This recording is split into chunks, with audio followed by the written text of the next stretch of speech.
আমরা ইতিপূর্বে অষ্টম অধ্যায় রসায়ন ও শক্তি এই সম্বন্ধে কিছু পাঠ আলোচনা করেছিলাম। এরই ধারাবাহিকতায় আজকে আমরা পরবর্তী কিছু পাঠ আলোচনা করব। তো পূর্বের ক্লাসে আমি বলেছিলাম যে এই যে রসায়ন ও শক্তি, কিভাবে এই রসায়নটা বিক্রিয়ার মাধ্যমে শক্তিটা উৎপন্ন হয়, আজকে আমরা এখানে তা দেখব। তোমাদের যদি কোনো প্রশ্ন থাকে তাহলে অবশ্যই কমেন্টসের মাধ্যমে দেখাবে।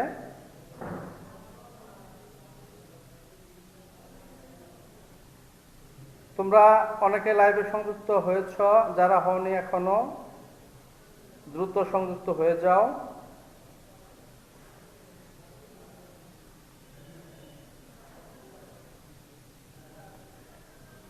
তো যাই হোক, আমি একটি বিক্রিয়া দেখাচ্ছি। দেখো, তাপ উৎপাদী বিক্রিয়ার ক্ষেত্রে তাপ যে উৎপন্ন হয়, এখানে আমরা মিথেন প্লাস অক্সিজেন এই বিক্রিয়াটি দেখাচ্ছি।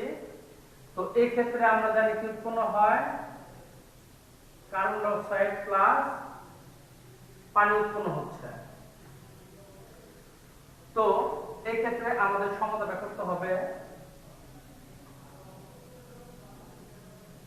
এখানে উদাহরণ দিলে 4টা হয়ে যাচ্ছে, অক্সিজেন হচ্ছে 2 2 4টা, এখানে উদাহরণ দিলে আমাদের সমতাটা হয়ে গেল।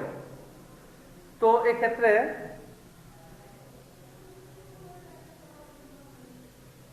দেখো,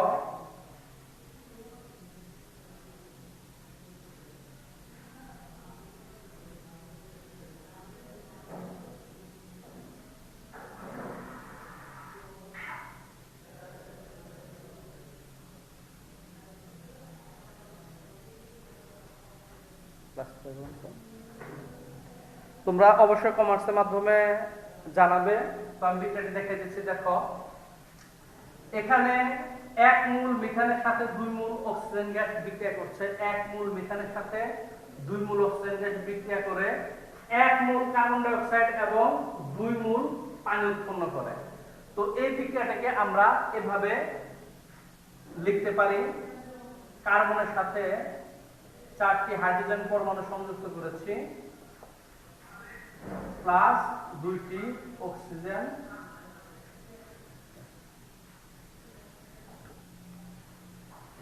তোমরা অবশ্যই কমেন্টস করে জানাবে। আর এখানে আছে কার্বন ডাই অক্সাইড, আর আছে 2 মোল কি পানি। তো এই যে রসায়ন ও শক্তি, এখানে যে তাপের উৎপন্নটা হবে, সেক্ষেত্রে আমাদের বিক্রিয়ক সমূহের বন্ধন ভাঙতে যে প্রয়োজনীয় শক্তি এবং উৎপাদ সমূহের বন্ধন গঠন করতে যে প্রয়োজনীয় শক্তি, এখানে অক্সিজেনটা বাদ করেছিল, অক্সিজেনটা দিয়ে দিয়েছি। তো এই মোট শক্তির হিসাবগুলো আমাকে অবশ্যই করতে হবে। তাহলে এখানে দেখো, আমাদের বন্ধন ভাঙতে যে প্রয়োজনীয় শক্তি, আমরা যদি দেখি এখানে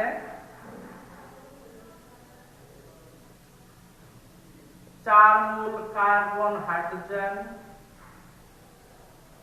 বন্ধন ও 2 মোল অক্সিজেন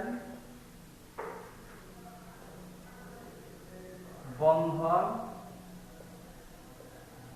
ভেঙেছে এবং এখানে 2 মোল কার্বন অক্সিজেন এবং এখানে একটি OH একটি OH, 2টি OH এবং 2 দ্বারা গুণ, তাহলে আমরা লিখব 4 মোল OH বন্ধন গঠিত হয়েছে। তাহলে আমাদের যে উপরোক্ত এই বিক্রিয়াটি ছিল, কথা 1 নং সমীকরণটি, এই বিক্রিয়াটিতে কয় মোল কার্বন হাইড্রোজেন বন্ধন ভেঙেছে আমরা লিখে ফেলেছি, কয় মোল অক্সিজেন বন্ধন ভেঙেছে, দ্বিবন্ধনের অক্সিজেন ভেঙেছে সেটা আমরা লিখেছি, কয় মোল কার্বন অক্সিজেন গঠিত হয়েছে, বন্ধন গঠিত হয়েছে সেটি আমরা লিখেছি, এবং কয় মোল হাইড্রোজেন অক্সিজেনের বন্ধন গঠিত হয়েছে সেটি আমরা লিখেছি। তো এখন আমাদের যে কাজটি করতে হবে, এই যে 4 মোল কার্বন হাইড্রোজেন বন্ধন ভেঙেছে এবং 2 মোল অক্সিজেন অক্সিজেন বন্ধন ভেঙেছে, এই বন্ধন ভাঙতে যে প্রয়োজনীয় শক্তি সেটি আমাদের লিখতে হবে। বন্ধন ভাঙতে প্রয়োজনীয় শক্তি। তো এক্ষেত্রে আমরা জানি কার্বন হাইড্রোজেনের বন্ধন শক্তি 414 কিলোজুল পার মোল, আর এটি 4 মোল ভেঙেছে, তার মানে গুণন হবে 4 যোগ আমাদের অক্সিজেন অক্সিজেন যে বন্ধন শক্তি দ্বিবন্ধনের, এর মান হচ্ছে 498, আর গুণন হবে কয় মোল, এখানে 2 মোল। এখন আমাদের ক্যালকুলেশন করতে হবে।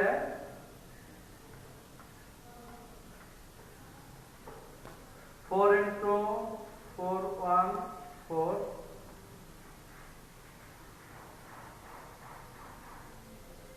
प्लस 498,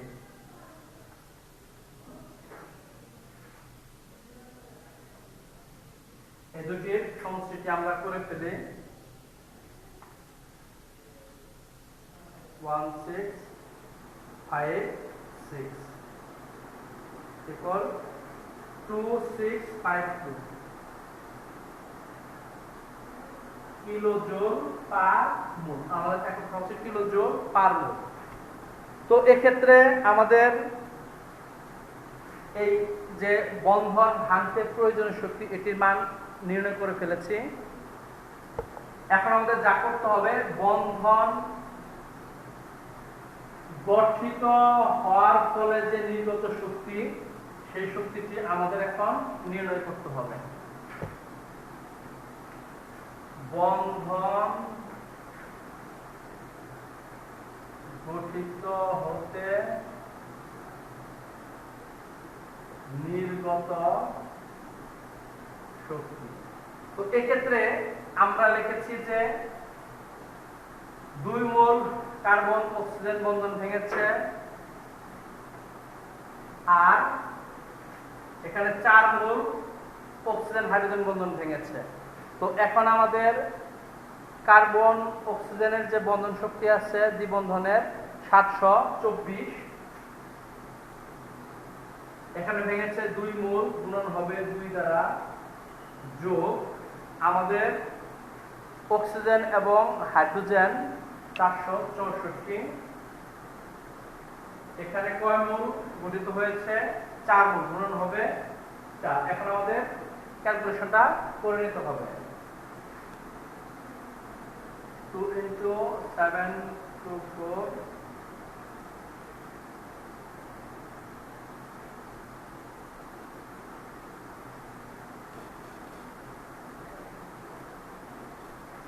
4 into 464,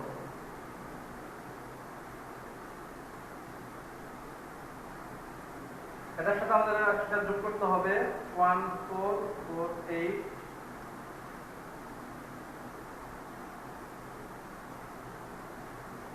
এটা হচ্ছে কিলোজুল পার মোল। অর্থাৎ আমাদের এই যে রাসায়নিক বিক্রিয়া, এই রাসায়নিক বিক্রিয়াতে বন্ধন ভাঙতে প্রয়োজনীয় শক্তি এবং বন্ধন গড়তে যে প্রয়োজনীয় শক্তি সেটি আমরা নির্ণয় করে ফেলেছি। এখন আমাদের রাসায়নিক বিক্রিয়ার তাপ শক্তির পরিবর্তনটা নির্ণয় করতে হবে। সুতরাং বিক্রিয়াটিতে তাপ শক্তির পরিবর্তন আমরা ডেল এইচ দ্বারা নির্ণয় করব।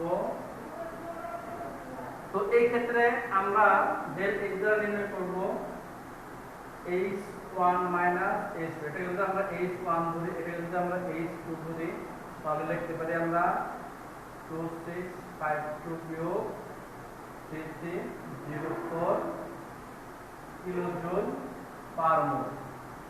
তো এটা আমাদের ক্যালকুলেশন করে বের করতে হবে।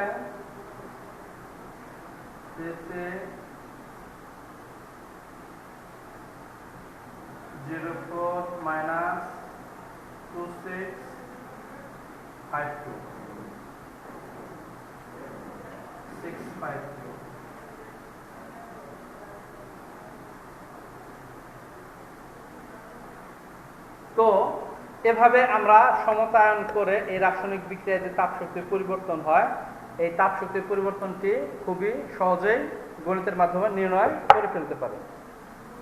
তো আমাদের আরেকটি হোম টাস্ক তোমাদের জন্য দিয়ে দিচ্ছি, এটি অবশ্যই করবে। যাদের কাছে খাতা কলম আছে একটু লিখে নাও। আমরা এখন মিথেনের সাথে ক্লোরিনের বিক্রিয়া দেখাবো। আমরা এখন মিথেনের সাথে ক্লোরিনের বিক্রিয়াটি দেখাবো। এই বিক্রিয়া কি উৎপন্ন হবে? আমাদের CH3Cl প্লাস HCl। এটা একটু মুছে দেই। এখানে দেখো জায়গার সংকোচন ছিল। তার মানে আমাদের মিথেনের সাথে ক্লোরিনের বিক্রিয়ায় মিথাইল ক্লোরাইড এবং হাইড্রোক্লোরিক অ্যাসিড উৎপন্ন হয়েছে। তো এই বিক্রিয়ায় আমাদের তাপ শক্তির পরিবর্তনটি দেখাতে হবে। একটু আমাদের এলজেব্রা থাকবে, এটি বাসা অবশ্যই করবে। তাও আমি একটু বুঝিয়ে দিচ্ছি যে এখানে আমাদের CH4 হাইড্রোজেন ছিল প্লাস এখানে ছিল ক্লোরিন বন্ধন। আমাদের যখন বিক্রিয়া শেষ হলো তখন এই কার্বনের সাথে 3টি হাইড্রোজেন রয়েছে আর একটি ক্লোরিন সংযুক্ত হয়েছে প্লাস HCl। আমরা যদি বন্ধন ভাঙাটা দেখাতে যাই, এখানে একটু খেয়াল করলে দেখবে যেখানে 4টি কার্বন হাইড্রোজেনের বন্ধন ছিল, এখানে এটি ভেঙেছে, অর্থাৎ এটি বন্ধন ভাঙবে, একটি কার্বন হাইড্রোজেন বন্ধন ভাঙবে। আর এখানে ক্লোরিন এটি বন্ধন ভাঙবে, অর্থাৎ 1 মোল কার্বন হাইড্রোজেন বন্ধন ভাঙবে এবং 1 মোল ক্লোরিন বন্ধন ভাঙবে। এই বন্ধন ভাঙতে প্রয়োজনীয় শক্তির পরিমাণটা আমরা H1 নির্ণয় করব। এবং এখানে গঠিত হয়েছে 1 মোল কার্বন ক্লোরিনের বন্ধন এবং 1 মোল হাইড্রোজেন ক্লোরিনের বন্ধন। তাহলে বন্ধন গঠিত হতে যে নির্গত শক্তি সেটি হচ্ছে 1 মোল কার্বন ক্লোরিন এবং 1 মোল HCl। তো আমরা এর মানটা নির্ণয় করব H2 আকারে, এটা নির্ণয় করব H1 আকারে। তার মানে H1 থেকে H2 এর মানটা আমরা বিয়োগ দিলেই এই রাসায়নিক বিক্রিয়ায় তাপ শক্তির যে পরিবর্তন সেটি পেয়ে যাব। এটি অবশ্যই বাসায় করে রাখবে। তো এটির যেটি অ্যান্সার হবে সেটি হচ্ছে -99 কিলোজুল। এটির ডেল এইচ এর মান আসবে -99 কিলোজুল। তো এই যে ডেল এইচ এর মানটা আমরা নির্ণয় করলাম -99 কিলোজুল। এই বিক্রিয়ার যে বন্ধন শক্তি, এই বন্ধন শক্তি ভাঙতে প্রয়োজনীয় শক্তি, সেই প্রয়োজনীয় শক্তির পরিমাণটা থেকে আমরা বন্ধন গঠিত হতে নির্গত যে শক্তির পরিমাণটা সেটা আমরা নির্ণয় করব। তো শক্তির পরিমাপের একক হিসেবে আমরা কিলোজুল পার মোল লিখব। তো এখানে কিলোজুল ছিল, এখন এখানে পার মোল আমরা লিখে দেব। বইয়ে দেখবে যে তোমাদের এখানে কিলোজুল লেখা আছে, তার পাশাপাশি মোলটাও তোমরা লিখে দেবে। তো আমাদের আজকের যে লাইভ ক্লাসের আলোচনার বিষয়বস্তু ছিল যে আমরা পূর্বের যে বিক্রিয়াগুলো দেখেছিলাম যে এই বিক্রিয়ায় তাপ শক্তির পরিবর্তন ঘটবে, সেই তাপ শক্তির পরিবর্তন আমরা নির্ণয় করা কিভাবে শিখবো, কিভাবে এই বন্ধনগুলো ভাঙবে এবং কিভাবে বন্ধনগুলো গঠিত হবে, সেগুলো কিন্তু অবশ্যই আমাদের এইভাবে গাঠনিক সংকেত দিলে সুবিধা হবে। অবশ্যই এরকম গাঠনিক সংকেত আকারে লিখে সেই বন্ধন শক্তির মানগুলো আমরা নির্ণয় করে এই ডেল এইচ এর মান নির্ণয় করব। আর এটা অবশ্যই তোমরা জানো, যদি ডেল এইচ এর মান ধনাত্মক হয় তাহলে সেটি হবে তাপ হারি বিক্রিয়া, আর যদি ডেল এইচ এর মান ঋণাত্মক হয় সেটা হবে তাপ উৎপাদী বিক্রিয়া। তার মানে আমি যে বিক্রিয়াটি তোমাদের করার জন্য দিয়েছি এটি ডেল এইচ এর মান ঋণাত্মক এসেছে, তার মানে কি হবে? অবশ্যই তাপ উৎপাদী বিক্রিয়া হবে। তো পরবর্তী লাইভ ক্লাসে আমরা পরবর্তী যে বিষয়বস্তুগুলি আছে, পার্টগুলি আছে, সেগুলো আলোচনা করব। ততক্ষণ পর্যন্ত তোমরা সবাই বাসায় থাকো, সুস্থ থাকো আর বেশি বেশি পড়াশোনা করো। ধন্যবাদ সবাইকে।